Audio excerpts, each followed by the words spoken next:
Ginoong Jiang, gumawa ng eksepsyon ang bulwagan ng Yinlong para payagan akong magsangla ng walang prenda. Kaya naman naging reyna ako ng Shangjing. Hindi matutubos ni Tianjiao ang sanglang ito, kaya't handa akong ipagpalit ang aking sariling kasal.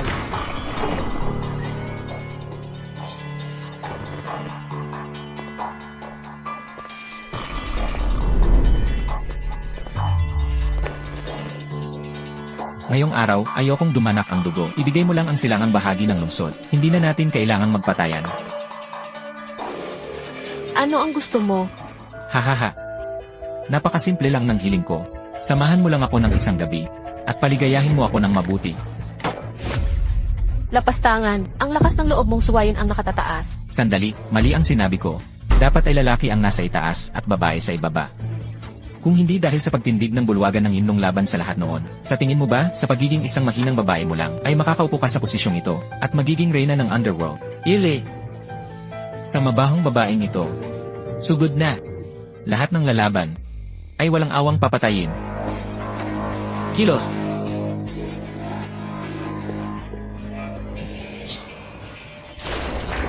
Ang bulwagan ng Yinlong, hindi makikipagpalit kung hindi walang katulad sa mundo. Hindi tatanggap kung hindi pambihirang kayamanan ng mundo. Hindi magpapautang kung hindi natatanging kagandahan ng daigdig.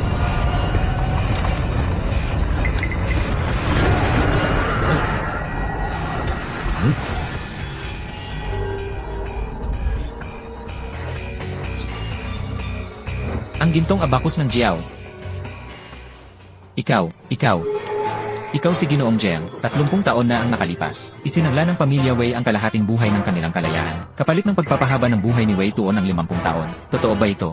50 taon na ang nakalipas. Isinangla ng pamilya Zhu ang 70% ng kanilang ari-arian. Kapalit ng trono ng hari ng Jiangnan. Totoo ba ito? Kung hindi dahil sa inyo, hindi pa sumasapit ang takdang panahon ng pagtubos. Ngayong araw, titiyakin kong pagbabayarin ko kayo ng may kasamang interes. Ginoong Jiang, maawa po kayo sa aming buhay. Hari ng Jiangnan, emperador ng gabi, nalapastangan nyo ang inyong nakatataas. Ay isa ng krimeng may parusang kamatayan. Kung hindi lamang dahil kailangan nyo pang bantayan ang Shangjing. Tiyak na pinugutan ko na kayo ng ulo. Ngayon, puputulin ko ang isa ninyong daliri. Upang maging babala sa lahat. Tinatanggap nyo ba? Salamat, Ginoong Jiang, sa pagpapatawad sa aming buhay. Handang gamitin ni Tianjiao ang kontrata ng kasal upang ipagpalit sa isang kontrata ng sangla. Upang paglingkuran si Ginoong Jiang mula ngayon at samahan siya sa kanyang tabi. Hindi na kailangan paglingkuran ako.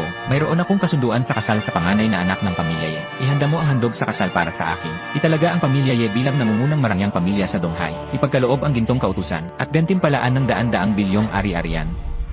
Pagkaraan ng 3 araw, sa gusali ng Tianxia sa tuktok ng Donghai, pakakasalan ko ang panganay na anak ng pamilya Ye. Sa oras na yon, dapat kayong dumalo ng personal. Ang panganay na anak ng pamilya Ye, gusto kong makita kung anong kakayahan mayroon ang pamilya Ye. Para mangahas na umagaw ng lalaki sa akin kay Xu Tianjia. Ihanda ang eroplano, tutungo tayo sa Donghai.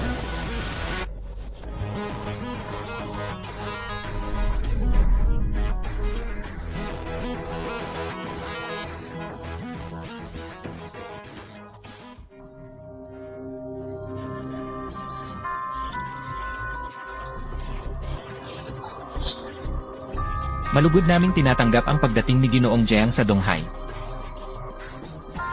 Ginoong Jiang, naghanda na ako ng piging ng pagsalubong sa dragon sa gusali ng Tianxia. Upang salubungin ang inyong pagdating, may ipapagawa ko sa iyo. Ginoo, mangyaring iutos ninyo kung ano ang dapat kong gawin. Noon, napili ng aking master ang 4 na dakilang pamilya dahil sa kanilang mabubuting gawa. Hindi nag-atubiling labagin ang mga patakaran ng bulwagan ng nakatagong dragon. Gumawa ng eksepsyon upang tanggapin ang kanilang sanla ng walang kolateral. Mula noon, biglang sumiklab ang kapangyarihan ng 4 na dakilang pamilya. Ngayong dumating na ang araw para tubusin ang sanla. Agad na ipag-utos sa 4 na dakilang pamilya at sa lahat ng may utang sa sanla na pumunta sa tor ng Tianxia para magtubos. Ang sinumang lumabag ay lilipulin ang buong angkan. Ginamit ng pamilya Ye ang kasunduan sa kasal bilang prenda, kapalit ng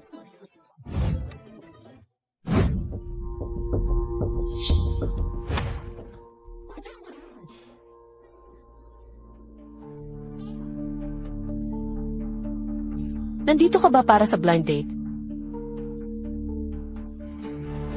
Pwede na ring sabihin ganoon. CJ, gagawin ko ng maikli ang sasabihin ko. Bagaman guwapo ka naman. Pero mataas ang mga pamantayan ko. Hindi mo pa rin naabot ang mga hiling ko. Iba ako sa kanila. Ang kasunduan sa kasal na hawak ko ay Anong kasunduan sa kasal? Huwag kang magsalita ng kalokohan. Marami na akong nakasalamuhang tao. Pero ang mang-scam sa akin kay Yehan, ikaw pa lang ang una. hindi ikaw si X1.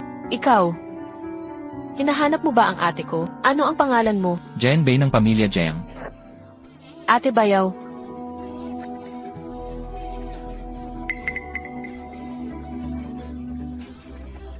Nabalitaan ko na ang pamilya Yenyo ay may pinirmahang kasunduan sa isang tao 20 taon na ang nakalipas. Isang kasunduan sa kasal bilang prenda. Hindi ko alam kung totoo ito o hindi.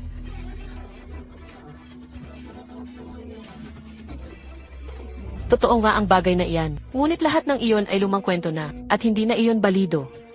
Senyorito Zhao, noong panahong iyon, wala nang mapagpipilian ang pamilya Ye. Dahil sa desperasyon ng lolo ko, ay nalinlang siya ng isang matandang manluloko na ipangprenda ang kasunduan sa kasal. Sabi pa niya, ito lang ang tanging paraan upang maisalba ang pamilya Ye mula sa pagbagsak. Talagang napakatawa-tawa nito. Swanner, tama ka. Ang lolo natin, nauto lang ng iba, kaya pumirma sa kasunduan sa kasal. Ngayong wala na ang matanda. Ang walang kwentang kasunduan sa kasal na ito ay isa na lamang basurang papel. Nakasulat sa itim at puti, isang dugong kontrata ng sangla. Ngunit ngayon, naging basurang papel na lang sa inyong mga bibi. Sino ka ba para mangahas na pumasok sa pamilya Ye? Ma, siya ang bayaw ko.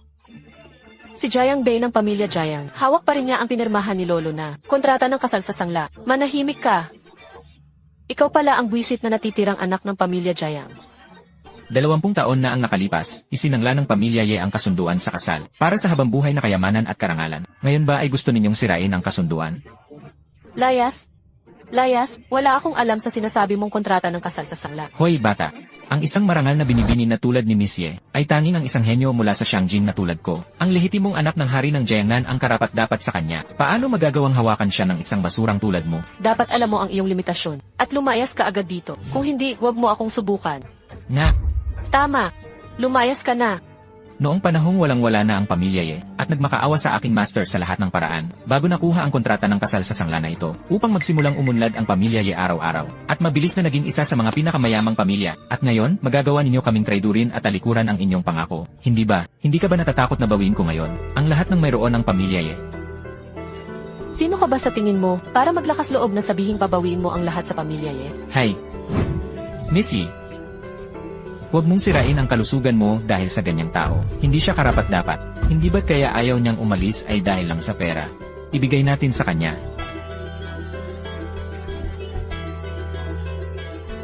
Walang silbi, tingnan mong mabuti. Ito ang 5 milyon. Kunin mo ang pera at lumayas ka sa harap ko. Gusto mo akong palayasin gamit ang pera. Sa tingin mo ba ay basurang papel lang itong kontrata? Jiang Bei, di ba? Pinapayuhan kita. Tumigil ka na habang may mapapala ka pa. 5 milyon. Sapat na iyan para gastusin ng isang walang silbing tulad mo habang buhay. Kung hindi, wala kang makukuhang kahit isang sentimo. Mga tauhan. Tigil. 8.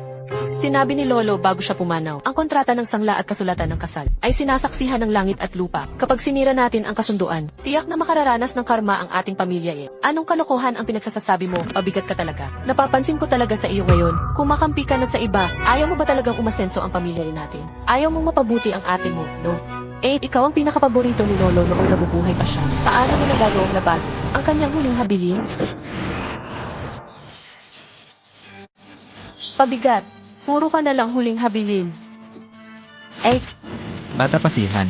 Madali talaga siyang malinlang ng iba. Sa loob ng 3 araw, si Xiao Yu na gobernador ng Donghai ay maghahanda ng isang marangang biging. Hindi lang mga makapangyarihang tao ang darating, maging ang nangungunang babaeng Diyos ng bigmaan ng Daxia ay darating ng personal. At higit pa riyan, inialay pa ng aking ama para sa dakilang taong iyon ang pag-aari ng sinaunang Panginoon ng Yinlong, ang espada ng Yinlong na nagbabantay sa kapalaran ng Daxia. Dahil kasama ninyo ang aming pamilyang Zhou, hindi na kailanman mag-aalala ang pamilyang Ye.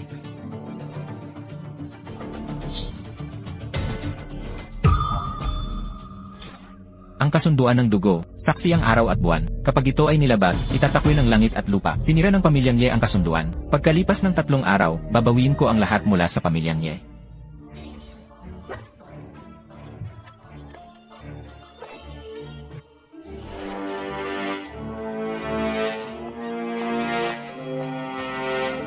Bayaw. Lahat ng sinabi ni Lolo ay totoo. Bayaw. Ginoong Jayang. Minsang sinabi ng aking lolo na anuman ang mangyari, dapat matuloy ang kasunduan sa kasal ng aming pamilyang Ye. Kung ayaw magpakasal ng ate ko, ako ang magpapakasal. CJ, kung gusto mong magpakasal sa walang kapangyarihan at impluensyang ito, na natitirang anak ng pamilya Jayang, hindi ko na kayo pakikialaman. Yihan, bumalik ka rito ngayon din. Kung maglalakas loob kang sumama sa kanya ngayon, huwag mo nang sabihing anak kita. Nay. Hayaang ako naman ang magdesisyon sa pagkakataong ito. Ikaw,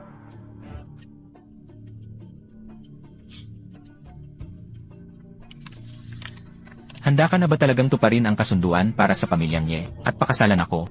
sinabi ng aking lolo na kapag hindi natin tinupad ang kasunduan sa kasal, tiyak na haharap sa malaking sakuna ang pamilya niya. Subalit, sa tingin ko naman, wala ka namang kakayahang magdala ng kapahamakan sa pamilya niya. Nais ko lamang, tuparin ang huling kahilingan ng aking lolo. Ganoon ba?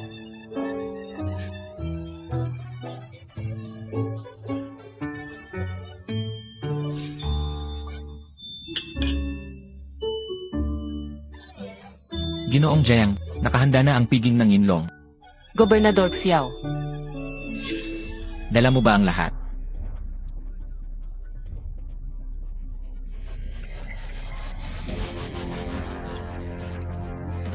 Oras na para tubusin ng mga taong ito ang kanilang mga kasunduan.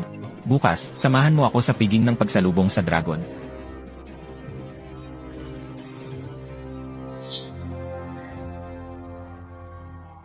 Si Young Master Zhu ang lehitimong anak ng hari ng Jiangnan. Sila ni Miss Ye ay talagang perpektong kapareha. Itinadhana talaga sila para sa isa't isa. Masyado kayong magalang, mga tiyuhin. Kung hindi lang dahil sa itinakda ng lolo ko noon, nakasunduan sa kasal gamit ang dugo. Matagal na sana kaming magkasama ni Young Master Zhu. Ay nako, tungkol naman sa kasunduang ito, mayroon yan ang ating 4 na dakilang pamilya. Para lamang iyon sa katuwaan. Hindi na kailangang seryosohin. Para lang sa isang kapirasong kasunduan sa dugo, ibibigay na natin ng libre ang 70% ng ari-arian ng pamilya. Sa anong karapatan? Tama, ngayong araw, sa tulong ni Commander Xiao, makikilala natin ang napakadakilang tao na yon, kahit hindi natin tubusin ang kasunduan. Ano ang magagawa niya sa atin?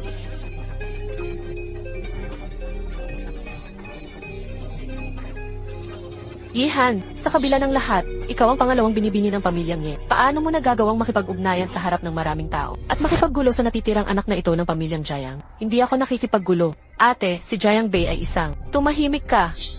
Jiang Bei, bata pa at walang muwang si Yihan. Binabalaan kita. Lumayo ka sa kanya at mas mabuting alisin mo na ang marumi mong balak. Kung hindi, wag mo akong sisihin kung maging malupit ako sa iyo. Huwag kang mag-ilusyon. Ikaw, Suaner, ngayong araw ang ating engagement. Huwag kang magalit dahil lang sa basurang yan. Talagang may lakas ka ng loob na pumunta rito. Hindi ka ba natatakot mamatay? Umalis ka sa daan. Huwag mo akong harangan sa pagpasok sa piging. Sa tingin mo ba ay karapat-dapat ka? Ang mga dadalo sa piging ngayong araw ay, sino ba naman sa kanila ang hindi mayaman o makapangyarihan? Sino ba naman sa kanila ang hindi talento ng dunghay? Ang isang walang silbi na tulad mo, anong karapatang mayroon ka para dumalo sa bangkete ng pagsalubong sa dragon? Pero alam mo ba, na kung wala ako sa bangkete ng pagsalubong sa dragon, tatawagin pa ba itong bangkete ng pagsalubong sa dragon? Ang ibig mong sabihin, na ang sinasabi ni Gobernador Xiaoyu, na dakilang tao ay walang iba kundi ikaw. napakalakas talaga ng loob mong magyabang para lang pakasalan ako kung ano-ano na ang kaya mong sabihin. 8. Si Jiang Bei ay talagang isang dakilang tao. Tumahimik ka. Sa ganitong oras, sumasabay ka pa rin sa kalokohan niya. Gusto mo bang ipahiya ng husto ang pamilya Ye? Bago ka maging masaya, ate, talagang dakilang tao siya. Nakita ko ito ng sarili kong mga mata. Narinig mo ba yon? Ano ang sinabi ng pangalawang binibini ng pamilya Ye kanina? Sabi niya, ang lalaking iyon daw ay isang dakilang tao. Yihan, binabalaan kita. Huwag mo kaming ipahiya rito. 8. Paniwalaan mo naman ako kahit minsan lang. Kapag ginalit natin si Jiang Bei, tiyak na harap sa malaking sakuna ang ating pamilya Ye. Tumahimik ka. Suaner. Malapit na ang bangkete ng pagsalubong sa dragon. Tiyaking mag-iwan ka ng magandang impresyon sa dakilang tao. Opo. Wala akong oras para patulan ka ngayon. Kung alam mo ang mabuti sa'yo, umalis ka na agad sa harap ko. Kundi, karapat-dapat ka ba? Saan nang galing ang batang ito? Para makahas na gumawa ng gulo rito, lumayas ka, bata. Hindi ito ang lugar para magwala ka. Kung ayaw mong mamatay, lumayas ka na ngayon din. Kapag sinira mo ang bangkete ng pagsalubong sa dragon na inihanda ni Gobernador Xiao, nagalit mo ang isang makapangyarihang tao. Kahit 10 buhay pa ang mayroon ka, kulang pa rin yan. 20 taon na ang nakalipas, may nagkaloob sa inyo ng kayamanan. Ikinaloob ba ito para kalabanin nyo ang inyong nakatataas? Handang isangla ng aking pamilyang Zhao ang buong angkan bilang alipin, kapalit ng 100 taon ng walang katulad na kapalaran. Handang isangla ng pamilyang yan ang kalayaan ng buong angkan, kapalit ng 100 taon ng napakalaking kayamanan. Handang isangla ng pamilyang yang ang haba ng buhay ng buong angkan, kapalit ng 100 taon ng walang katulad na martial arts. Kapag napirmahan na ang kasunduang sangla, ang langit at lupa ang magsisilbing saksi. Kung sisirain ang kasunduan, tiyak na kailangang magbayad ng doble. Napag-isipan niyo ba itong mabuti? Handa po kami. Kalokohan, wala akong matandaang anumang kasunduang sangla. Ang narating ng aking pamilyang Zhao ngayon ay dahil lahat sa sarili kong pagsusumika. Tama! Isang malaking kalokohan. Anong nabuo ng kasunduan na ang langit at lupa ang sisi? Pulos kalokohan lang yan. Sa isang salita mo lang, gusto mong ipagkatiwala namin. Isuko ang kayamanan at katanyagan na binuo namin sa kalahati ng aming buhay. Sa anong karapatan?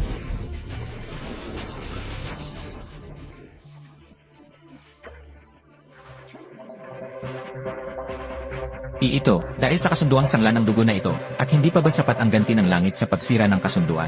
Tumahimik ka nga, puro ka kasunduan at tipan ng dugo, puro ka rin parusa ng langit sa paglabag. Sino ka ba sa palagay mo? Tumpak ang sinabi ni Young Master Zhao. Anong kasunduan at tipan ng dugo? Anong parusa ng langit sa paglabag? Sa tingin ko, puro kasinungalingan at kalokohan lang ang sinasabi mo. Nagpapanggap ka lang na may kung anong kapangyarihan. Tama, sa lagay mong yan, nangangarap ka bang bawiin ang lahat mula sa amin? Napakakatawa-tawa, napakayabang mo. Sino ka ba sa tingin mo?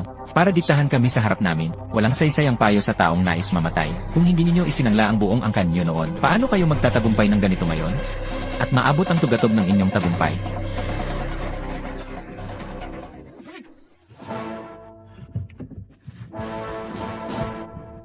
Nilabag niyo ang kasunduan sa dugo. Ngayong araw, idinedeklara ko na pagkalipas ng 3 araw, dapat ninyong isanla ang lahat ng inyong ari-arian. Kung hindi, harapin niyo ang kahihinatnan. Tubusin gamit ang buong ari-arian. May parusa nga ba talaga ng langit sa paglabag sa kasunduan? Anong parusa ng langit sa paglabag? Nagkukunwari lang yan. Kulob lang naman yon, Sabi ko na nga ba? Ang galing din niyang umarte, ganoon pala. Sabi ko na nga ba, paano naman magiging ganoon kamahiwaga? Sa araw ng malaking pagdiriwang na ito, hinayaan pa nating sirain ng langaw na ito ang ating mood. Bakit pa tayo nakikipag-usap sa manlolokong ito? Palayasin yan. Walang silbi. Ang lakas ng loob mong galitin ang 4 na malalaking pamilya ng sabay-sabay. Mula ngayon, dito sa Donghai, mahihirapan ka ng makahakbang. Kahit ang magpalimos ay wala kang mapupuntahan. Hindi makakahakbang. Karapat-dapat ka ba? Gusto kong makita kung mas matigas ba ang buto ng walang silbing ito, o mas matigas ang bibig niya. Baliin niyo ang isa niyang kamay. Tignan natin kung sinong maglalakas loob.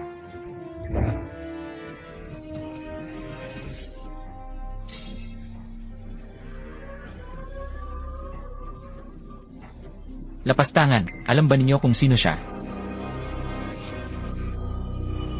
Ginoong Jiang, nahuli sa pagdating si Xiaoyu. Humihingi po ako ng kaparusahan. Ginoong Jiang.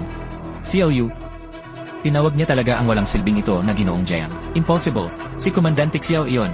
Yumukod talaga siya kay Jiangbei. Kaya pala ganoon kalakas ang loob ng mayabang na yan. Dahil ba yon kay Komandante Xiao? Lapastangan, kayong mga hangal, lumapit kayo rito. Humingi kayo ng patawad kay Ginoong Jiang.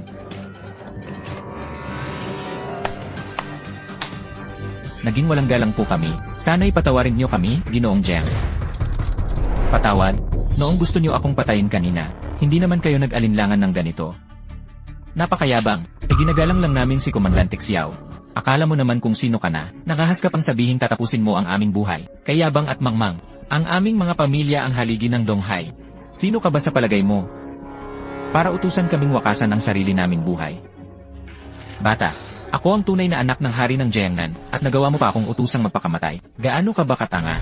Para sabihin ang ganyang mga salita. Naghahanap kayo ng kamatayan. Kahit ang mga Diyos, hindi kayo maiiligtas. Narinig mo ba yan? Kahit si Tiok Xiao ay hindi ka na mapoprotektahan.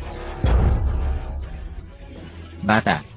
Ngayong araw, titiyakin kung wala kang maiiwang buong bangkay. Ngayong araw, sisiguraduhin kung wala kang maiiwang buong bangkay.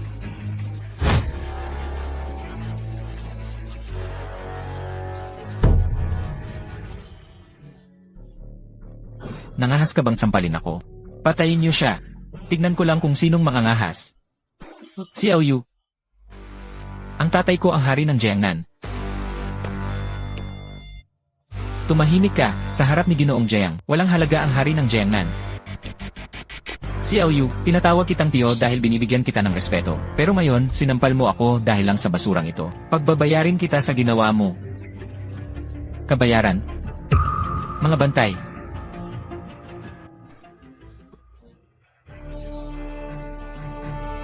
Xiaoyu, malapit na ang piging sa pagsalubong sa dragon. Pinapanigan mo ang walang silbing ito. Nilalapastangan ang dakilang personalidad. Kapag nalaman ito ng dakilang personalidad na iyon, tiyak na parusang kamatayan ito. Pero alam mo ba, na ang piging sa pagsalubong sa dragon na ito ay para salubungin ang bagong Hall Master ng Yinlong Hall.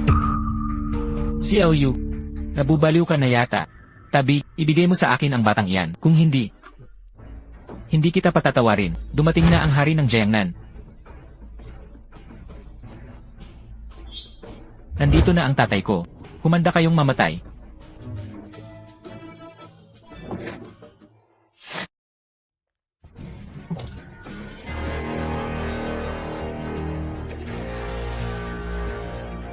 Pa, tamang-tama ang dating nyo. Dito. May gustong pumatay sa akin. Dito sa Donghai. Sino ang naglakas loob na saktan ng anak ng hari ng Jiangnan? Naghahanap ba sila ng kamatayan? Zhou Handong. Ginoong Jiang.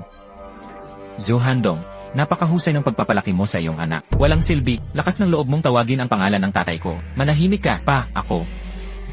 Ang hari ng Jiangnan na si Zhou Handong ay nagpupugay kay Ginoong Jiang. Ginoong Jiang. Tinawag talaga siyang Ginoong Jiang ng hari ng Jiangnan. Hari ng Jiangnan, nagkakamali po ba kayo?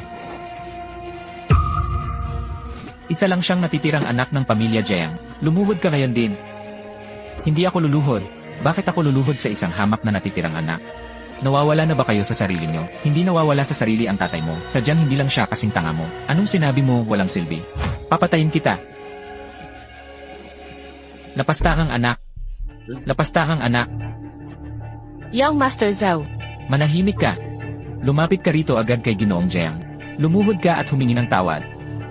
Ginoong Jiang, nagkulang ako sa pagdidisiplina sa kanya. Sana po, Ginoong Jiang, isaalang-alang na hindi naging madali para sa akin na magkaanak sa aking katandaan. At patawarin ang buhay ng suwail na anak na ito. Hindi ko. Walang silbi, huwag mong isiping dahil may kaunting pandaraya ka, ay maluloko mo na ang aking ama. Iniisip mo ba talaga na ikaw na ang bida sa piging na ito? Sinasabi ko sa iyo, malapit na ang Yinlong Banquet. Sino mang magpanggap o manira sa Panginoon ng Yinlong Hall, ay tiyak na mamamatay. Suwail na anak, anong kalokohan ang pinagsasabi mo? Bilisan mo, lumuhod ka kay Ginoong Jiang, at humingi ng tawad. Hindi ako nagsisinungaling, isa lang siyang natitirang ulila ng pamilya Jiang. Anong karapatan niya? Tumahimik ka na nga. Hindi pa, sa tingin ko, talagang ulyanin at bulag ka na sa katandaan. Kaya tinuturing mong ama ang isang kaaway. Bastos na anak. Napakasuwail mo, ngayong araw, magiging suwail na nga ako. Mga tauhan, hulihin niyo ang suwail na anak na ito. Ano pang tinutungangan ninyo dyan? Matanda ka na, oras na para bumaba ka sa pwesto. Mga tauhan, hulihin siya. Masusunod, tignan ko lang kung sinong mangangahas.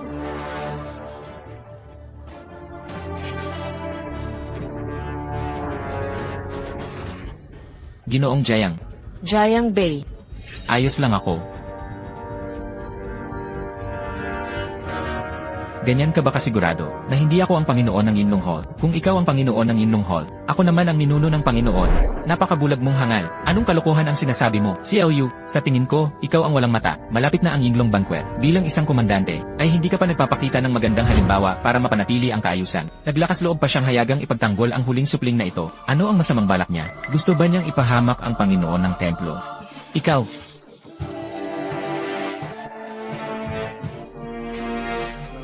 Gusto mo ba talagang ipahamak ang buong pamilya Zhou? Ama, ikaw ang nagpapahamak sa pamilya Zhou. Mas pipiliin mo pang maniwala sa isang huling supling na ito, kaysa magtiwala sa sarili mong anak. Makinig kayo, malapit na ang banquet ng pagtanggap sa dragon. Ngunit si Komandante Xiao at ang hari ng Jiangnan ay nabulag at nalinlang ng huling supling na ito. Kapag nalaman ito ng Panginoon ng templo, tatanungin ko kayo, sino sa inyo ang makakayanan ang galit ng Panginoon ng templo? Tama si Young Master Zhou, ang galit ng Panginoon ng templo ay hindi natin kayang tiisin. Sumumpa ang pamilyang Zhao. Kung hindi papatayin ang batang ito ngayon, hindi kami titigil. Ang pamilyang Yang ay hindi rin titigil. Hindi titigil ang pamilyang Chen ng Wancheng. Upang matiyak ang maayos na takbo ng banquet ng pagtanggap sa dragon. Hangal, kung pumayag ka lang sanang kanselahin ang kasunduan sa kasal ng mas maaga, marahil ay nakaligtas ka pa ng walang pinsala. Ngunit ngayon, naglakas loob ka pang magpanggap bilang Panginoon ng templo. Ikaw ay tiyak na mamamatay. Akala nyo ba ay karapat-dapat kayo? Ngunit may isang bagay kang sinabing tama. Ang aking galit ay hinding-hindi nyo kayang tiisin. Walang silbi, ikaw. Humarap ka nga muna sa salamin. Tignan mo kung sino ka, nagpanggap ka ng Panginoon ng templo, tapos may lakas ng loob ka pang magsalita tungkol sa galit. Katawa-tawa, nilabag mo ang banal na kapangyarihan. Karapat-dapat kang mamatay ng paulit-ulit. Zhou Handong. Ginoong Jiang, napakalakas ng loob ng swale na ito na mangahas na hamunin ang inyong dakilang kapangyarihan. Ngayong araw na ito, ako ay puputol na sa aming relasyon bilang ama at anak at tuluyan na siyang palalayasin sa pamilya Zhou. Ginoong Jiang, pakiusap para sa natitirang miyembro ng pamilya Zhou. Magpakita po kayo ng habag. Ako, si Zhu Handong, ay handang isanla ang aking trono. Swale, ngayong araw, ako mismo ang wawasak sa iyo. Ang kautusan ng hari, paano napunta sa mga kamay mo ang kautusan ng hari? Mabuti, napakabuti. Kaya pala, ikaw na Swale, matagal mo nang hinihintay ang aking kamatayan, hindi ba? Ito ang kautusan ng hari ng Jiangnan, sundin ang utos at hindi ang tao. Tignan ko lang kung sinong mangangahas. Kumilos kayo, huwag kayong gagalaw. Huwag gagalaw, mga walang silbi, ikaw naman na yon. Tignan ko lang kung sinong mangangahas. Ngayong araw, kung mangangahas kayong, galawin kahit isang hibla ng buhok ni Ginoong Jiang. Papatayin kayo ng walang kataliwasan. Zhu Chen, talaga bang naghahanap ka ng kamatayan ngayong araw?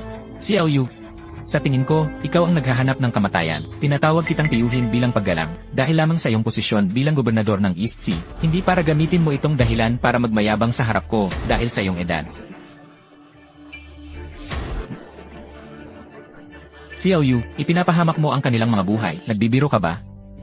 Narito ang kautusan ng hari, bakit hindi pa kayo umaatras? Ang hawak mong kautusan ng hari ng Jiangnan ay hindi kayang mag-utos sa mga tauhan ko. Ile! Ganoon ba?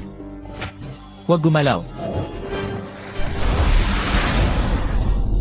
Kayo, ikaw, Xiao Yu, huwag mong kalilimutan kung sino ang kinakatawan ng kautusan ng hari ng Jiangnan. Kinakatawan nito ang kagalang-galang na pinuno ng Imperial Capital. Gusto mo ba silang maging katulad mo? At pasanin ang kasalanan ng paninirang puri sa Hallmaster at paghihimagsik.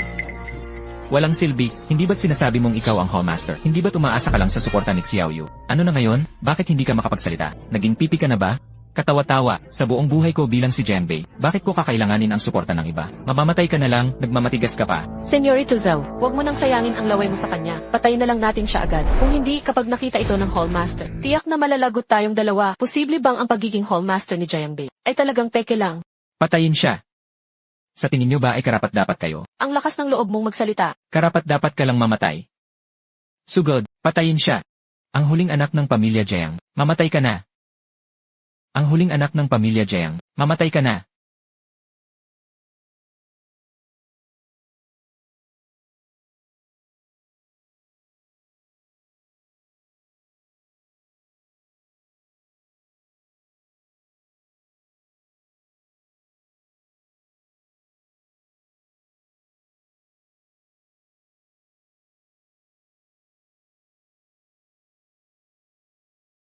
Kung hindi nakipagpalit ng sangla ang pamilya Yang noon, para sa 100 taon ng walang katulad na martial arts, kung hindi, sa mababaw mong kakayahan, makakaya mo bang maging isang martial arts tycoon? Nagsisinungaling ka.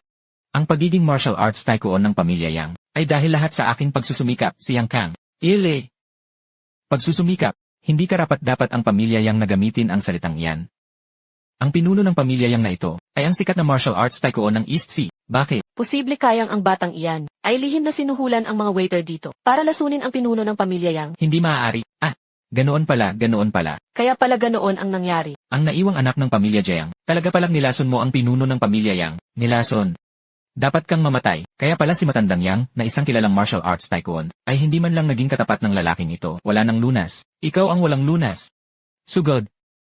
Tignan ko lang kung sinong mangahas na hawakan si Jiang. Sugod, kung sino man ang humadlang sa akin ngayon, sa pagpatay sa huling anak na ito ng pamilya Jiang, ay ituturing na kasabwat sa pagtataksil sa bayan, at dapat bitayin, kahit ang aking ama ay walang eksepsyon.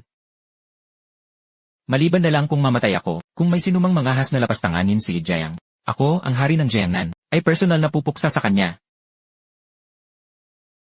Tio Zhao, isa lamang talaga siyang naiwang anak ng pamilya Jiang. Hindi siya ang Hallmaster. Tumahimik ka.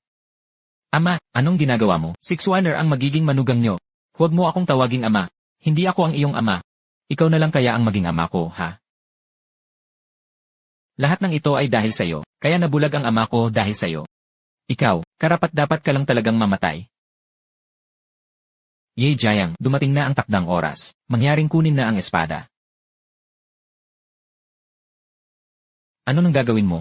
Kukunin ko ang espada. Sino ka para gawin yan? Para mangahas na hawakan ang espada ng inlong. At paano mo naman nasabing hindi ako karapat-dapat? Tumigil ka riyan, hindi ka karapat-dapat. Xiao Yu, Kay lakas ng loob mo, hinayan mo talaga ang naiwang anak na ito. Nahawakan ang espada ng Yinlong. Tumahimik ka. Hari ng Jiangnan. Dumating na ang takdang oras. Magalang na inaanyayahan ni Dong High Governor Xiao Yu si Jiang na kunin ang espada. Magalang na inaanyayahan ni Jiangnan King Zhu Handong si Jiang na kunin ang espada. Kunin ang espada. Kukunin ang espada? Paano iyon naging posible? Kunin ang espada? Hindi. Hindi siya karapat-dapat. Bilang nag-iisang nakaligtas sa pamilya Jiang, anong karapatan niyang kunin ang espada? Mga kitid-utak. Jianbei, huwag mong isiping dahil lang may alam ka sa martial arts, ay pwede ka nang umasta ng ganito sa pista ng pagsalubong sa dragon, at gumawa ng kahit anong gusto mo. Ang espadang Yinlong ang nagbabantay sa kapalaran ng Daxia. Walang sinumang makakahawak nito maliban sa mga walang kapantay, at walang sinumang makakabunot nito maliban sa Hallmaster ng Yinlong Hall. Ikaw na isang hamak na nakaligtas sa pamilya Jiang. Paano mo nakuha ang lakas ng loob? Akin ang espada. Bakit naman hindi ko kakayanin?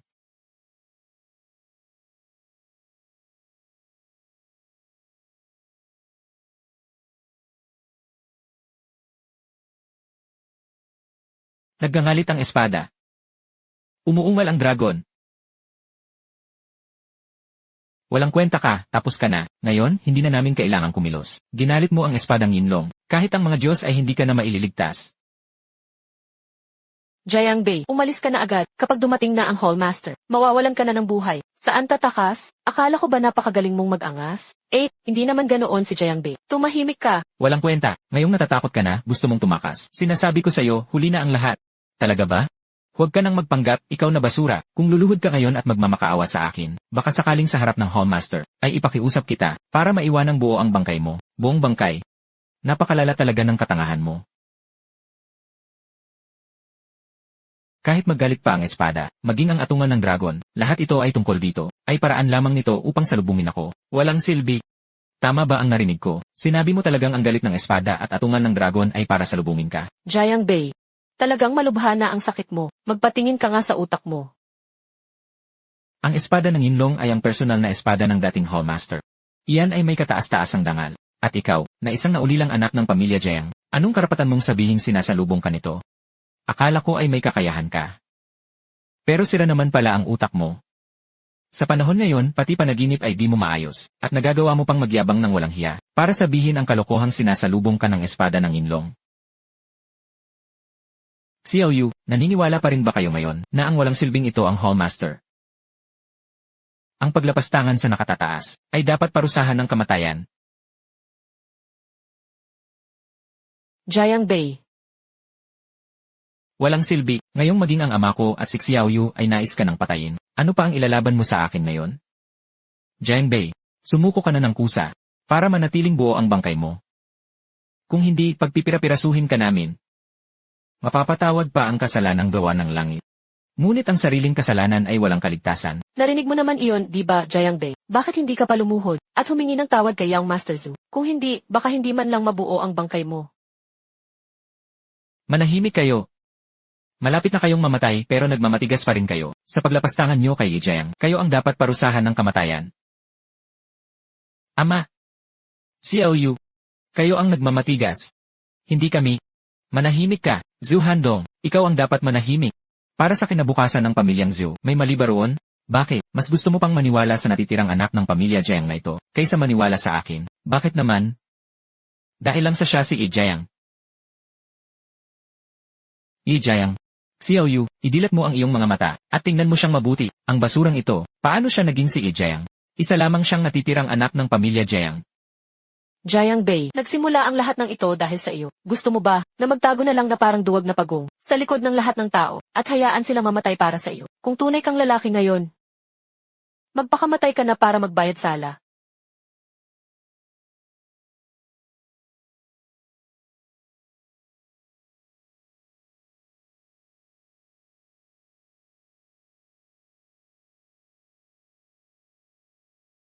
Paano ito nangyari? Paano naging ganito? Ito ang espadang Yinlong na nagpoprotekta sa Panginoon nito. Maaari kayang siya talaga ang Panginoon ng Yinlong Temple. Kani-kanina lang, pinoprotektahan ng espadang Yinlong ang Panginoon nito. Pinoprotektahan ng espadang Yinlong ang Panginoon. Ibig bang sabihin, ang basurang ito, ang kanyang tunay na pagkakakilanlan ay hindi. Ganap na imposible. Paano magiging Panginoon ng inyong temple ang natitirang anak na ito? Bakit hindi pa kayo lumuluhod sa bagong Panginoon ng nakatabong sekta? Ano pa ang hinihintay nyo? Dumating na ang Yechanzi.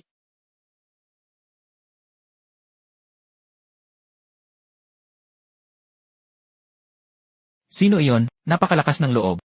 Para maglakas loob na pangatalin ang espadang Yinlong.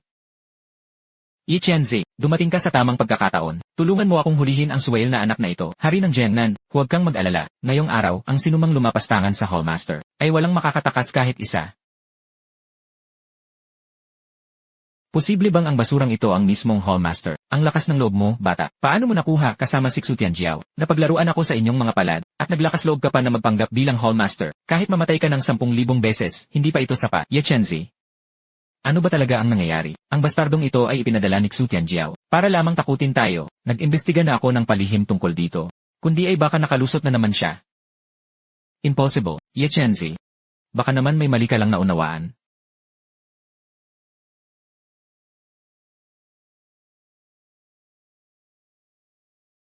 Ngunit ang Hidden Dragon Sword ay walang ibang pinoprotektahan, kundi ang Hallmaster. Bata.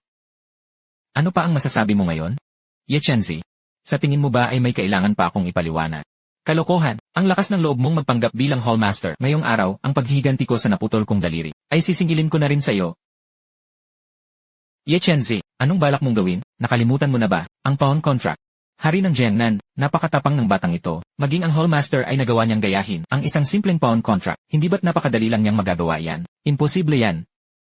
Hari ng Jiangnan, anong imposible doon? Binanggit lang niya ang tungkol sa pawn contract. Ngunit hindi naman niya talaga ito inilabas. Ang pawn contract ng dalawang pamilya natin ay alam ng lahat sa buong Shangjing. Madali lang itong malaman kung magtatanong-tanong ka. Nakalimutan mo na ba ang galit sa naputol mong daliri noong araw na yon? Ano naman ang halaga ng naputol na daliri kumpara sa galit ko? Noon pa man, kami na talaga ang unang lumabag sa nakatataas. Ginoong Jiang. Pinarurusahan lamang kami doon mismo. Pinarurusahan? Zhou Handong, sa kabila ng lahat, ikaw pa naman ang hari ng Jiangnan ng Shangjing. Isa lamang siyang ulilang labi ng pamilya Jiang. Isang walang silbi lamang. Bakit ka natatakot sa kanya? Iyon ay dahil mas alam niya kung paano makibagay sa sitwasyon kaysa sa inyo. Emperador ng gabi, umaasa ang batang ito sa kanyang mga munting linlang, ay paulit-ulit na hayagang nagpanggap bilang pinuno ng templo, at naglakas loob pang hawakan ang Hidden Dragon Sword. Ang inyong junior na si Zhu Chen, ay gumagalang na humihiling sa inyong pagkilos, upang supilin at patayin ang batang ito. Ang pamilyang Zhao ng Donghai, ay sumasamo sa Emperador ng gabi na supilin at patayin ang batang ito. Ang pamilyang Yan ng Donghai ay sumasamo na supilin at patayin ang batang ito. Ang pamilyang Man ng Rongcheng ay sumasamong supilin at patayin ang batang ito. Supilin at patayin ang batang ito. Nangahas kang magpanggap bilang pinuno ng templo. Gusto mo pa ngang makuha ang Hidden Dragon Sword. Ngayong araw, dapat ka lang patayin dito mismo. Walang silbi, huwag mong isiping dahil naloko mo ang Hidden Dragon Sword, ay ikaw na nga ang pinuno ng Hidden Dragon Temple. Mamamatay ka pa rin ngayon, natitirang anak ng pamilya Jiang. Hanggang ngayon ba ay hindi mo pa rin maamin na peke ka? Ano ang totoo? At ano naman ang peke? Jiang Bei, huwag ka nang magpanggap. Nandito ang Emperador ng gabi upang supilin ka. Ngayong araw, hindi ka na makakatakas sa iyong tadhana. Ang pinamumunuan ng Emperador ng gabi ay ang tanyag na Night Guard. Basta't handa siyang kumilos, hindi makakatakas ang batang ito kahit magkapakpak pa siya. Hindi siya makakatakas. Jiang Bei, sa ganitong pagkakataon pa ba, gusto mo pa rin ba siyang protektahan? Ako. Hoy bata, hindi mo pa ba naiintindihan? Isa siyang manloloko, isang walang silbi na marunong lang magpanggap na iba. Yihan, gusto mo ba talagang ipahamak ang pamilya niya? Bago ka tumigil. Hindi ko gustong ipahamak ang pamilya niya. Tama na. Hindi pa. Bitiwan mo ako. Walang silbi, ang lakas ng loob mong hawakan ako.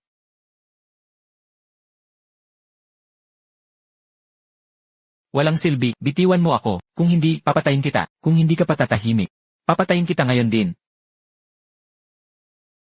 Sino ang papatayin mo? Nababaliw ka na ba, Yechanzi? Ginoong Jiang, siya talaga ang Hidden Dragon. Haring Jiangnan, sa tingin ko, ikaw ang nababaliw. Naimbestigahan ko na ito ng mabuti. Siya ay nakaligtas mula sa pamilya Su ng Imperial Capital. Isang naulilang anak ng pamilya Jiang. Halos maloko tayo ng naulilang anak na ito, kung hindi dahil kay Lord Yechanzi, na matagal nang naghanda para ibunyag ang mga laro ng naulilang anak na ito. Siguradong nalinlang na tayo ng lalaking ito, naulilang anak ng pamilya Jiang. Katapusan mo na. Sugod. Sino ang maglalakas loob? Haring Jiangnan. nababaliw ka na ba? Sa ganitong pagkakataon, nais mo pa ring tulungan ang naulilang anak na ito. Yi Qianzi, ito ba ang sinasabi mong ebidensya? Yi Qianzi, nawala lang sa sarili ang aking ama. Huwag mo siyang intindihin, walang silbi. Tignan natin kung sino pa ang tutulong sa iyo ngayon. Tulong.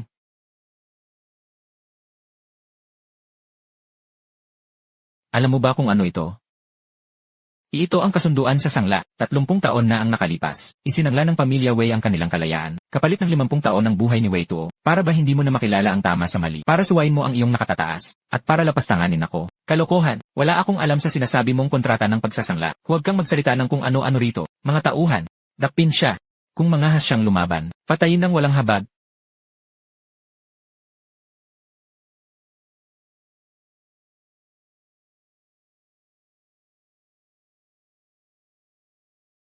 Ang sinumang kumilos ay mamamatay.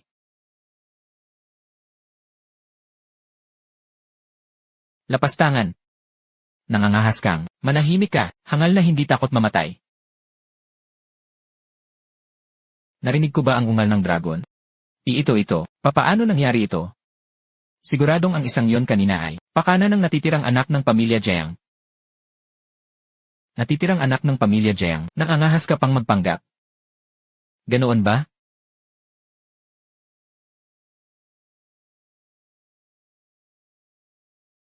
Ang pamilya Wei ay sumuway sa nakatataas at unang sumira sa kontrata ng pagsasangla. Kailangan nilang ibalik ang isinangla ngayon din. Kasama ang interes at kabuuan nito, ang pamilya Wei ay magiging alipin sa bawat henerasyon at si Wei Tuo ay ibabalik ang buong natitirang buhay niya.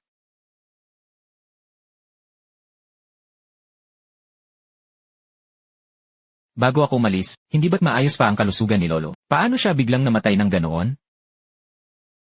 Bakit? Kasalanan mo itong lahat, ikaw na natitirang anak ng pamilya Jiang. Patayin niyo siya, dali.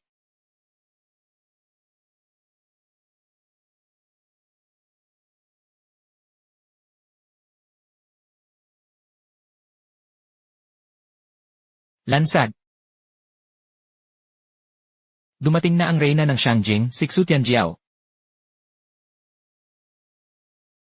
Inabuso ni Wei Zhongming ang kanyang kapangyarihan at naperwisyo ang rehiyon, at sumuway sa kanyang nakatataas. Ayon sa batas ng ating dakilang siya, tanggalin siya sa tungkulin. Ang reyna ng Shangjing na si Xu Tianjiao, nagbibigay pugay kay Ginoong Jiang. Tatanggal sa tungkulin? Hindi. Ayoko, ang pamilya Wei ko ang namaman ng emperador ng gabi. Bakit mo ako tatanggalin sa pwesto sa isang salita mo lang? Ako, gusto kong makita ang kagalang-galang ng imperyo. Kautusan ng kagalang-galang, hawak ni Xu Tianjiao ang espada ng Yinlong upang ipagtanggol ang Daxia. May kapangyarihan siyang hatulan muna bago magulat. Zhao Chen, sa pagiging walang galang sa Panginoon ng Bulwagan, hahatulan ng kamatayan. Hindi. Huwag. Ilayo siya. Ama. Iligtas mo ako, Ama. Ama, iligtas mo ako, Ama. Sarili mong gawa ang iyong kapamahakan, hindi ka karapat-dapat mabuhay. Iligtas mo ako. Iligtas mo ako.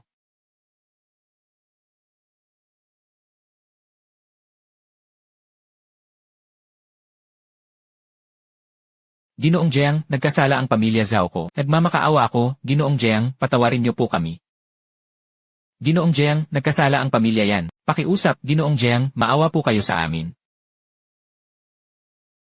Nagkasala ang aking pamilya yang. Pakiusap, Ginoong Jiang, maawa po kayo sa amin. Huli na ang lahat.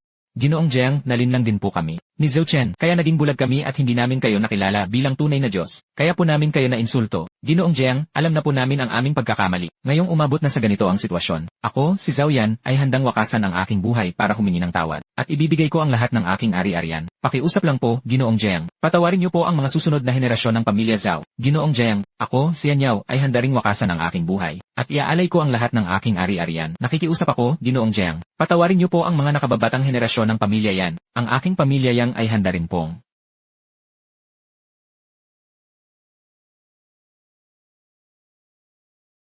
Maling-mali ako.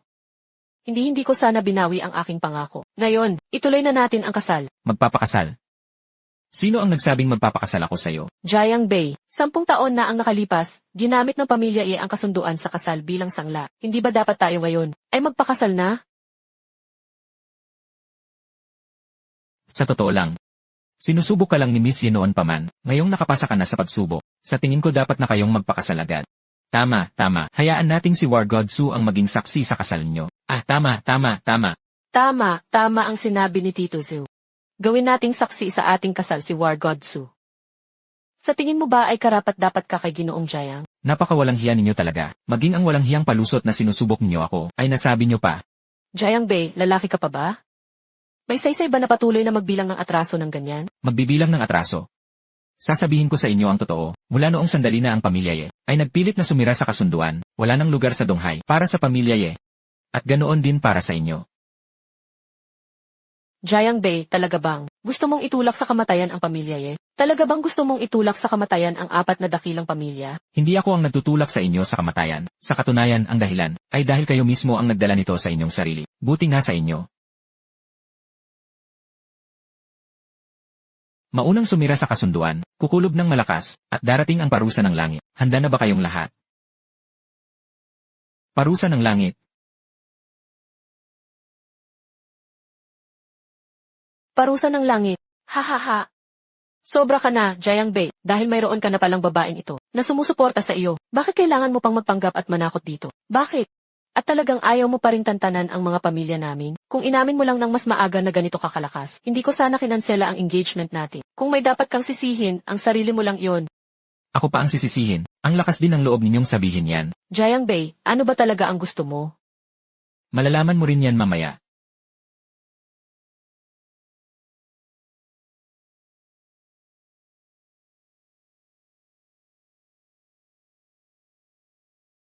Hoy! Ano? Nabankrupt ang pamilya kong Zhao. Ano, nabankrupt din ang pamilya yan?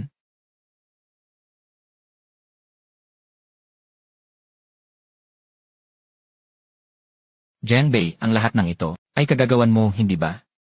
Tinatanggap ng pamilya ko ang anumang parusa, pero bakit kailangan mo pa kaming ubusin ng tuluyan? Wala ka na bang natitirang awa para bigyan ng pagkakataon ang mga kabataan ng pamilya yan na mabuhay? Ginoong Jiang, gusto mo ba talagang kalabanin ang 4 na pamilya ng patayan? Bago ka tumigil. Ang paglaban ninyo ay parang itlog na ibinabangga sa bato, at may lakas pa kayong sabihin sa akin ang hangal na ideya ng pakikipaglaban ng patayan. Kung hindi ninyo sinira ang kasunduan noon, hindi hahantong sa ganito ang araw na ito, sapagkat ang parusa ng langit sa paglabag sa blood contract ay hindi isang biro. Narito na ang Diyos ng pagpaslang. Napakayabang mo naman. Lagi mong binabanggit ang parusa ng langit. Dumating na ang kagalang-galang na Diyos ng pagpaslang. Ligtas na tayo. Ha. Tama yan. Mas mataas pa ang ranggo ng Diyos ng pagpaslang kaysa sa Reyna. At siya rin ang General ng Temple Lord. Anong kalokohang parusa ng langit? Hindi ako naniniwala riyan. Isang walang kwentang lalaki na umaasa lang sa mga babae. Matapos purihin ng kaunti. Ay akala mo naman kung sino na kung umasta, nang angahas ka pa rin asaming kami ay tuluyan ng maglaho sa dagat silangan. Su Tianjiao, napakalakas ng loob mo. Bilang kagalang-galang na reyna ng Shangjing, paano ka nangangahas na makialam sa mga usapin sa labas ng Shangjing? Nais kong itanong sa banal na Diyos ng pagpatay. Ano ang ibig sabihin ng labas ng Shangjing? Hindi ba kabilang ang dagat silangan na ito sa teritoryo ng dakilang Xia? O sinasabi mong ang kagalang-galang na Panginoon ay hindi karapat-dapat na mamuno sa dagat silangan? Ano nang sinabi mo? Maliwanag na nagdadahilan ka lamang at gumagamit ng maling katwiran. Nanggugulo ka lang sa usapan. Ang pagyanig ng espada ng nakatagong dragon kanina ay dahil sa'yo. Ang espada ng nakatagong dragon ay iniwan ng dating master ng bulwagan ng nakatagong dragon upang protektahan ang kapalaran ng dakilang Xia. Ngayong yanig ito dahil sa'yo. Ano ang nararapat na parusa sa'yo? Kagalang-galang na Diyos ng pagpatay, ang walang silbing ito, ay hindi lamang paulit-ulit na nagpayanig sa espada ng nakatagong dragon, kundi sa harap din ni na Gobernador Xiao at Hari ng Jiangnan, at sa ilalim ng proteksyon ng dalawang ito, ay nangahas siyang magyabang na siya raw ang master ng bulwagan, at walang hiya pa niyang sinabi na ang espadang ito ay pagmamay-ari niya. Kagalang-galang na Diyos ng pagpatay. Totoo po ang lahat ng sinabi ni Binibining. Ang pamilya Zhao ko ay maaari ding magpatotoo, pati na ang aking pamilyang yan. Mapapatunayan din ito ng pamilya Yang. May karapatan ba kayong magsalita rito? Magsiurong kayo. Su Tianjiao, akala mo ba talaga ay Shangjing mo ito, na ikaw lang ang may kapangyarihang magpasya? Kagalang-galang na Diyos ng pagpatay. Hindi nag-atubili si Su Tianjiao na abusuhin ang kanyang kapangyarihan, upang gipitin ako at hayagan pa niyang pinoprotektahan. Itong magandang lalaking ito, handa pa nga niyang gamitin ang kapangyarihang ipinagkaloob sa kanya ng kagalang-galang na Panginoon. Ano? Su Tianjiao, napakalakas ng loob mo. Hindi mo ba balak magpaliwanag? Nagtatrabaho siya para sa akin. Bakit kailangan ko pang magpaliwanag sa'yo? Ginoong Jiang. Ano? Tinatawag mo siyang Ginoong Jayang. May problema ba? Ang talento ni Ginoong Jayang ay tulad ng isang konpeng na nagbubuka ng pakpa, na lumilipad ng 70,000 li. Ang tawagin siyang Ginoo, bakit hindi maaari? Bakit hindi maaari? Halata namang wala ka lang talagang hiya. At ikaw naman, hinayaan mong tawagin kang Ginoo ng mismong reyna ng Shangjing. Ngayong araw gusto kong makita kung ano talaga ang kakayahan mo para igalang ka ng isang Diyos ng digmaan. Su Tianjiao, kapag natapos ko ng iligpit ang mapangahas na lapastangan na ito, haharapin naman kita para sa iyong kasalanan. Shashen, ulitin ko sa iyo. Ang talento ni Ginoong Jayang ay maihahambing sa isang konpeng ng 7 na kalangitan. Kung ipipilit mo pa ring maging walang galang sa kanya, huwag mo akong sisihin. Kung hindi rin kita igalang. Su Tianjiao, napakalakas ng loob mo. Paano mo nakuha ang lakas ng loob na itutok ang iyong espada sa akin, ang Shashen? Gusto mo rin bang maghimagsik at suway ng iyong nakatataas? Shashen, magkapantay lang ang ating ranggo. Paano ito naging pagsuway sa nakatataas? Isa pa, ang taming itinuturing kong nakatataas ay ang kagalang-galang ng imperial na kabisera. At si Ginoong Jayang. Ano nang sinabi mo? Su Tianjiao, tatanungin kita sa huling pagkakataon. Ipipilit mo pa rin ba ang iyong pagkakamali? Napakahangal mo talaga, Su Tianjiao. Para lang sa isang palamuning lalaki, ay nangahas kang sumagot-sagot kay Lord Shashen. Lord Shashen, matigas ang ulo ni Su Tianjiao at ayaw makinig. Ayon sa batas ng Daxia, dapat siyang patayin. Tama ang sinabi ni Ichanzi, Lord Shashen. Karapat dapat siyang patayin dahil sa kanyang krimen. Ang lakas ng loob ng babaeng iyan na sampalin ako. Kahit reyna ka pa, ano ngayon? Dahil ginalit mo si Lord Shashen ngayon, tiyak na papatayin ka rin, kahit siya ay hindi rin makakatakas.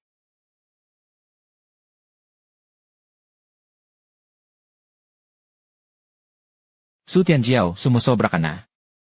Shashen, nagtuturo lang ako ng leksyon, kaya pinapayuhan kitang huwag makialam. Huwag makialam. Ngayong araw, pakikialaman ko talaga ito. Lord Shashen, isang malaking hindi pagkakaunawaan ang lahat ng ito. Sa katunayan, si Ginoong Jayang siya ang tunay na yin. Yinlong, tama na, hari ng Jiangnan, may ginagawang importante rito si Lord Shashen. Anong motibo mo sa pagsabat dito? Yi Qianzi.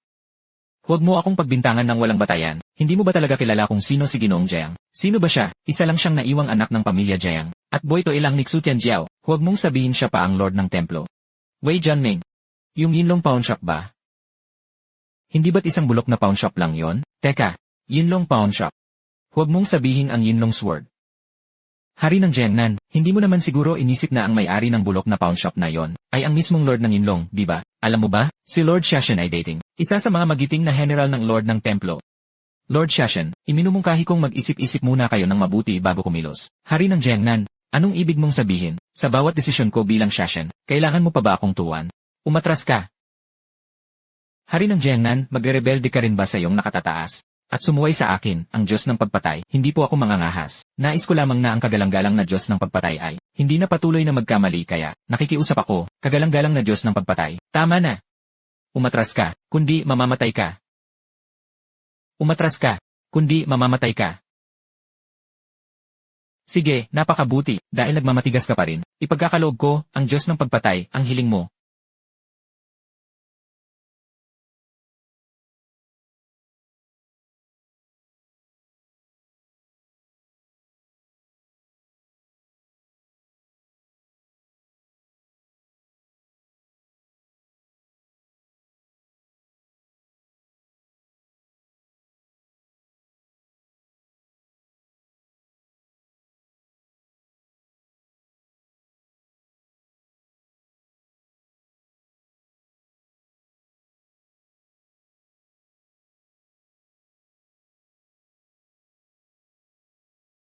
Walang kwentang babae, naglakas loob ka pang saktan ako. Buti nga sa iyo.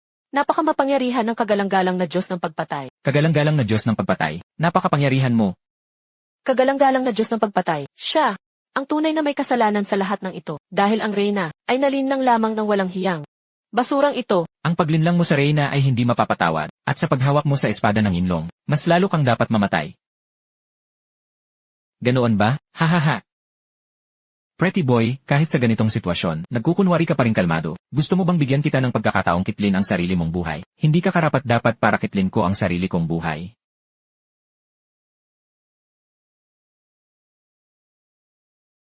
Mamatay ka na.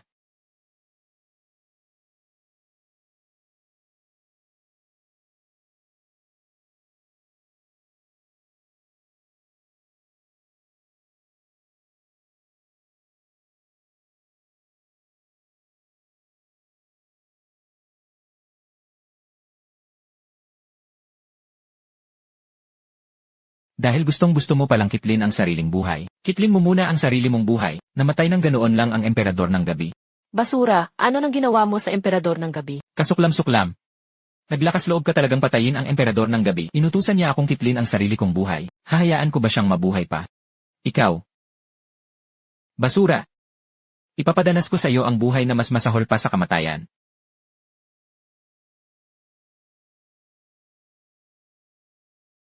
Basura. Mamatay ka na. Basura, ipapadanas ko sa iyo ang buhay na mas masahol pa sa kamatayan. Umatras ka, hindi niya ako kayang saktan. Walang silbi, mamatay ka na. Wasak.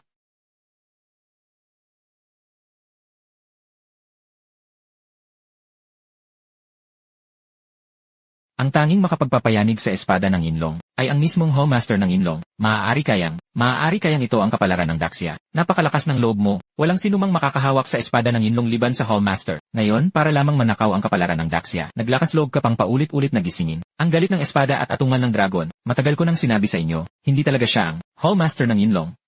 Sino ang mag-akalang? Bukod sa hindi siya ang Hallmaster, isa pala siyang taksil na patagong, nagbalak manghimasok sa espada ng Yinlong, at magnakaw ng kapalaran ng bansa. Tama! Ang magnakaw ng kapalaran ng Daxia, kahit sino pa siya, dapat siyang parusahan ng kamatayan ng lahat. Ikaw na walang silbing basura, napakalakas ng loob mo, naglakas loob ka pang magnakaw ng kapalaran ng bansa, pasaway na bata ka. Narinig mo ba? Bilisan mo at lumayo ka sa walang silbing iyan. Ano pang tinatayo-tayo mo riyan? Ayoko, hindi kailanman nanakawin ni Ijayang ang kapalaran ng Daxia. Tama, hindi magiging ganoong tao si Ijayang, ang magnanakaw ng kapalaran ng Daxia. Lord Shashan, handa naming itaya ang aming buhay para kay Ijayang. Hinding-hindi siya ang masamang taong magnanakaw ng kapalaran ng bansa. Manahimik kayo, umatras kayo, gusto niyo rin bang alang-alang sa kanya, ay itaya ang sarili ninyong mga buhay. Lord Shashan, ikaw na general ng Hallmaster, bakit niyo sinasabing hindi siya ang Hallmaster? Lord Shashan, Zhou Handong, pakiusap, mag-isip-isip po kayo, mag-isip-isip. Tinuturuan mo ba ako sa dapat kong gawin? Hindi po kami maglalakas loob. Ngunit Lord Shashan, kung hindi niyo alamin ang tama sa mali, kahit mamatay pa ako, si Xiaoyu, ay poprotektahan pa rin si Ijayang. Para sa akin naman, kahit mamatay ako, si Zhou Handong, ay poprotektahan ko pa rin si Ijayang. Lord Shashan, may payo si Xiaoyu sa inyo. Kung si Ijayang na ang totoong Hallmaster, paano ninyo ito pananagutan sa huli? Napakalaking katatawanan. Ako ang kilalang Lord Shashan ng dakilang Xia. Sa tingin niyo ba ang mga hamak na langgam na tulad ninyo, ay may karapatang magbigay ng payo sa akin? Ikaw. Sino mang magnakaw sa kapalaran ng dakilang Xia ay dapat mamatay. Kung magpapatuloy pa rin kayo sa inyong katigasan ng ulo, mamatay na rin kayo kasama nila. Ganoon ba? Jiang Bei, umalis na tayo. Umalis? Kailangan niyang mamatay ngayon. Nagmamakaawa po ako sa inyo. Yi Jiang. Nagbibiro lang po siya, huwag po kayong maniwala sa kanya. Pakiusap, paalisin ninyo na kami. Huwag kang lumuhod, hindi pa umaabot sa ganitong punto si Jiang Bei na kailangan pa ng babaeng lumuhod para magmakaawa. Pero. Ay. Magtiwala ka sa akin. Mamatay ka na. Mamatay ka.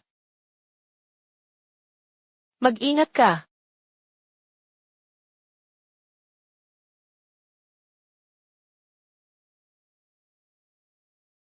Mamamatay ang sinumang manggugulo.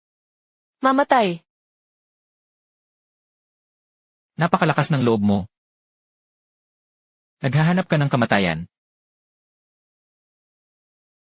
Hindi ka karapat-dapat. Espada, lumapit ka.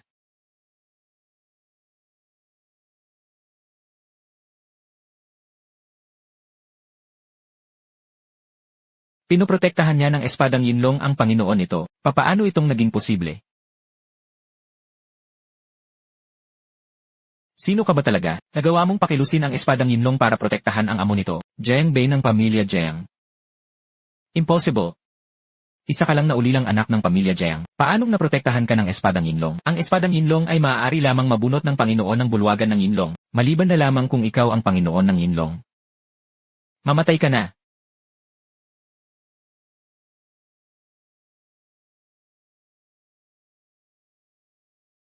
Hindi mo ako pwedeng patayin. Hindi mo ako pwedeng patayin. Ako ang Diyos ng pagpatay ng Daxia. Diyos ng pagpatay ng Daxia. Ikaw na walang kwentang basura. Ang lakas ng loob mong tratuhin ako ng ganito. Kapag pinatay mo ako, hindi ka lang tutugisin ng buong Daxia, kundi pati sila ay mamamatay ng dahil sa iyo. Ganoon ba?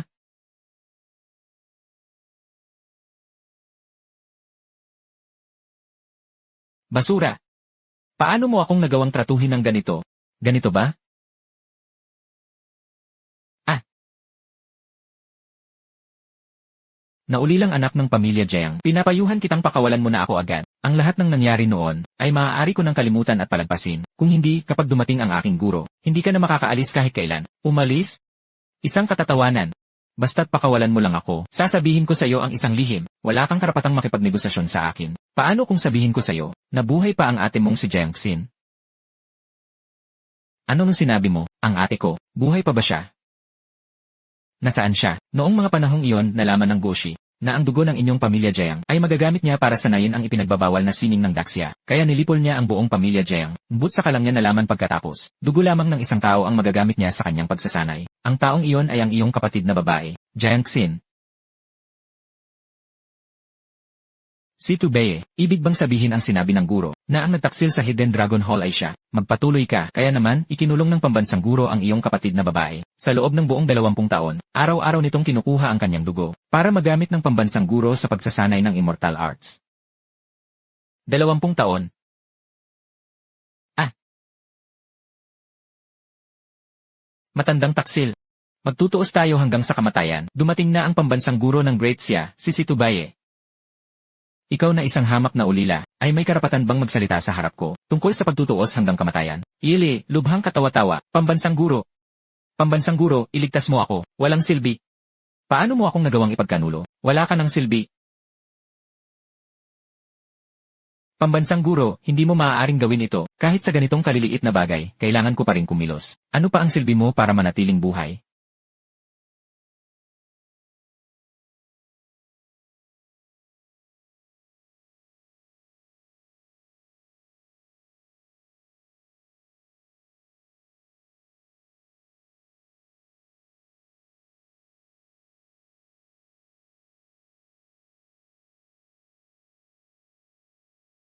Halika, espada. Paano ito? Paano ito nangyari? Hindi ba't ang Hidden Dragon Sword ay tanging ang Hall Master lamang? Ang makakabunot, paano ito nangyari? Ito ba ay dahil sa selyong iniwan ng matandang iyon, na hindi pa ganap na nasisira, ngunit ang Dragon Locking Chain, ay nawasak na ngayon? Halika, espada.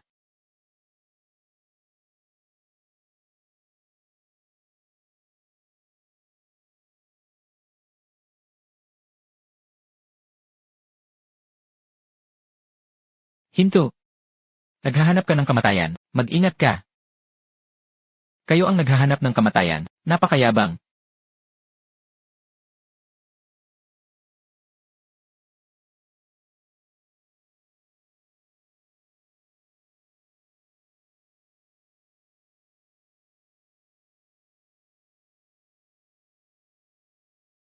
Matandang hukluban, binalak niya akong pigilan sa loob ng 20 taon. Buong 20 taon, ngayong naputol na ang Dragon Locking Chain na ito, nagagawa pa rin ba nitong pigilan ako? Matandang taksil, mamatay ka na. Umalis kayo.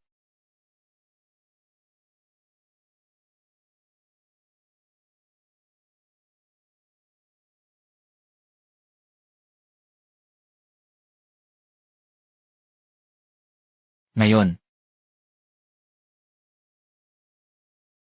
Ang matandang yun, pati ang gintong abakus ng Golden ay ibinigay niya sa'yo. Siya. Iyon dapat talaga siyang mamatay. Matandang magnanakaw, ikaw ang dapat mamatay. Traitor mong sinalakay ang guro noon, pinagtaksilan ang Yinlong Temple, at nagtangkang agawin ang Yinlong Sword. Iyon ay matinding pagtataksil, na hindi mapapatawad ng langit at lupa. Pagkatapos ay pinaslang mo ang buong pamilya Jiangko, kahit natadtarin pa kita ng libo-libong beses, hindi pa rin mapapawi ang galit sa aking puso. Kung gayon, babalak mo akong patayin? Subukan mo. Naghahanap ka ng kamatayan, huwag nang sabihin ikaw. Kahit ang matandang yun noon, ay walang katiyakang mapapatay ako. Nasa antas ng Grandmaster na ako ngayon. Ako ang pinakamalakas sa ilalim ng mga immortal. Sa tingin mo ba ay karapat-dapat ka? Siyempre, kung ngayon ay, masunurin mong ibibigay ang gintong abakus ng Golden, ay hahayaan kitang mabuhay. Hindi ka karapat-dapat.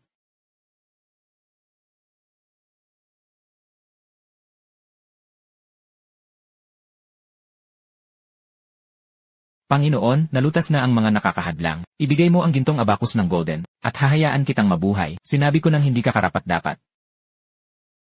Sinabi ko nang hindi ka karapat-dapat.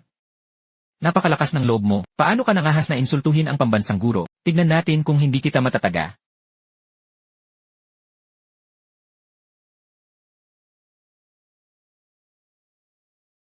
Jianbei, talagang nakakagulat ka.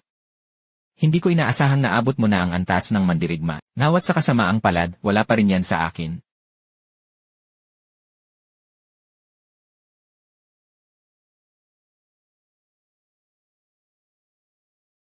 Dahil ayaw mong ibigay ng kusa, ang gintong abakus ng golden, kung gayon, ngayon ay ipapakita ko sa'yo na ang lahat sa ilalim ng isang grandmaster ay mga langgam lamang. Tutal, kapag napatay na kita, ang gintong dragon abakus ay magiging akin pa rin.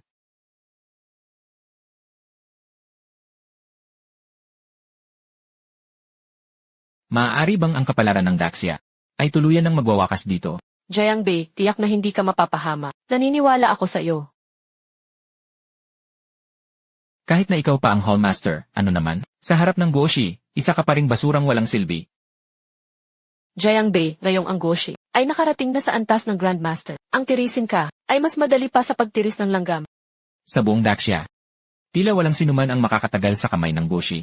Nang kahit isang minuto, tunay niyang nakapangingilabot ang lakas ng Goshi. Basura, sumuko ka na ngayon din. Huwag mo nang hintayin na ang Goshi ang pumatay sa'yo bago ka humingi ng awa, dahil huli na ang lahat. Ang basura ay basura pa rin. Hindi pa rin niya nakikita ang katotohanan. Jianbei, handa ka na bang mamatay? Matandang tampalasan, sa araw na ito. Tiyak na pupugutan kita. Naghahanap ka ng ikamamatay.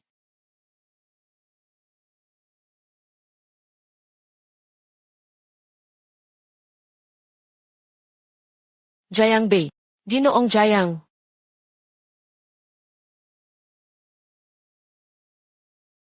Ang agwat sa pagitan nating dalawa ay parang langit at lupa, gaya ng sabi sa kasabihan, paano lalaban ang itlog sa bato? Jianbei, hindi mo pa rin ba tatanggapin ang iyong tadhana? Matandang tampalasan, ang tadhana ko ay hawak ko, hindi ng langit. Naghahanap ka ng kamatayan. Ikaw ang naghahanap ng kamatayan. Espada, pumarito ka.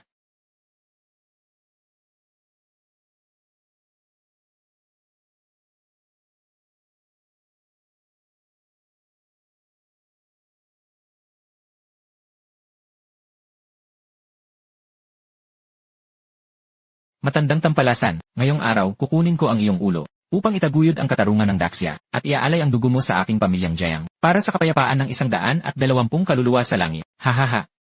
Sa tingin mo ba ang isang katulad mo, isang basura sa antas ng mandirigma, karapat-dapat ba? Jianbei, kahit hawak mo pa ang espadang yinlong, ngunit ang pagkakaiba ng ating antas, ay buong 2 antas.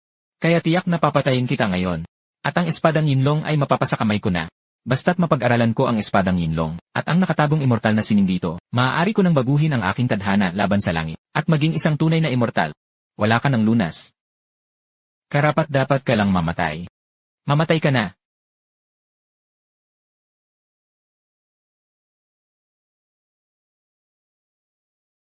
Jianbei, ikaw ang dapat mamatay.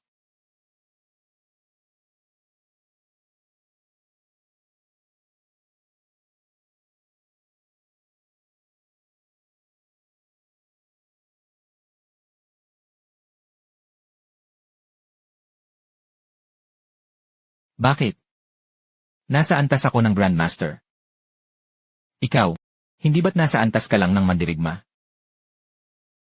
Impossible. Ang aura na inilalabas mo ay malinaw na. Nasa antas lang ng mandirigma.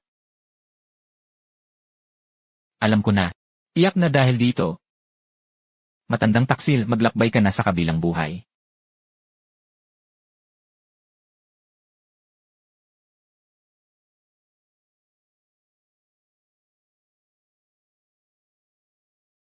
Ito. Paano ito nangyari? Mahusay ang iyong ginawa. Dumating na ang tagapagtanggol ng kagalang-galang.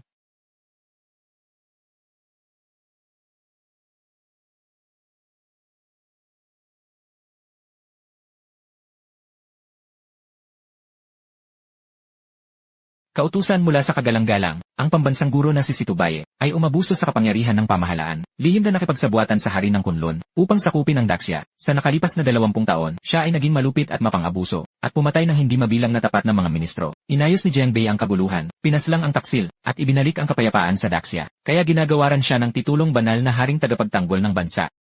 Tinatanggap ni Jianbei ang utos. Tinatanggap ni Jianbei ang utos. Jianbei, ang lahat ng taong ito. Ano ang plano mong gawin sa kanila? Ang 4 na dakilang pamilya ng Donghai ang unang sumira sa kasunduan. Lipulin ang 9 na angkan ng lahat, maliban sa pamilyang Ye. Si Yexuan ay mamamalimos hanggang sa mamatay. Jianbei, sinira mo ang plano ng haring ito. Hindi tayo maaaring magkasama sa mundong ito. Pagkatapos ng bagong taon, tiyak na babalik ako ng mas malakas. Ito ang tinig ng hari ng Kunlun.